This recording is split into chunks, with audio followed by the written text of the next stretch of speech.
फटाक 30 सेकंड में खबर डाउनलोड कीजिए तक ऐप।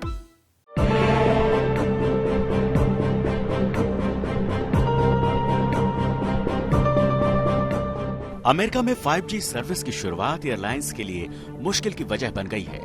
बुधवार को अमेरिका में 5G के आगाज के साथ ही दुनिया भर की एयरलाइंस ने कई फ्लाइट्स कैंसिल कर दी। एयर इंडिया ने भी उत्तरी अमेरिका में 5G इंटरनेट सेवा शुरू किए जाने की वजह से बुधवार को भारत अमेरिका रूट्स पर 14 उड़ानें रद्द कर दी। इनमें से 8 फ्लाइट्स बुधवार के लिए शेड्यूल थी, जबकि गुरुवार को जाने वाली 6 उड़ानों पर भी इसका असर हुआ है। दरअसल नई 5G सेवा से विमानों के नेविगेशन सिस्टम के प्रभावित होने की आशंका से ये फैसला किया गया है। इस बीच दुनिया भर की एयरलाइंस ने चेतावनी दी है कि अगर मुख्य एयरपोर्ट्स के नजदीक 5G सेवाएं शुरू की जाती हैं, तो फिर हजारों फ्लाइट्स कैंसिल या लेट हो सकती हैं। Our objective is, of course, to reach a solution around 5G deployment that maintains the highest level of safety while minimizing disruptions to passenger travel. That's what we're working towards.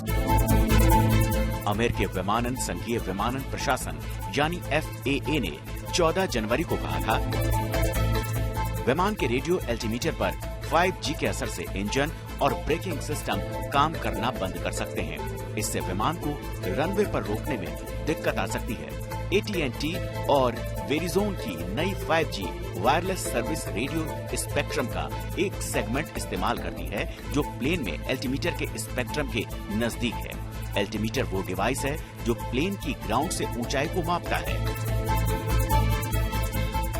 इस बीच नागर विमानन महानिदेशालय प्रमुख यानी DGCA Arun Kumar ने कहा कि भारतीय विमानन नियामक अमेरिका में 5G इंटरनेट सेवा के कारण पैदा हुए हालात से उबरने के लिए विमानन कंपनियों के साथ काम कर रहा है।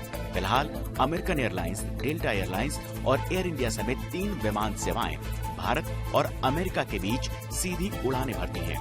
5G से होने वाली संभावित दिक्कतों से बचने के लिए एयरलाइंस ने मांग की है कि एयरपोर्ट के दायरे से 2 मील दूर ही 5G सेवाओं को रखा जाए। हालांकि इस समस्या और उसके समाधान से भारत में इस साल के आखिर तक शुरू होने वाली 5G सेवाओं को लेकर बड़ा सबक मिलेगा। इस मुश्किल के दूर होने पर भारत में इस तरह की दिक्कतों को आने से पहले ही रोका जा सकेगा।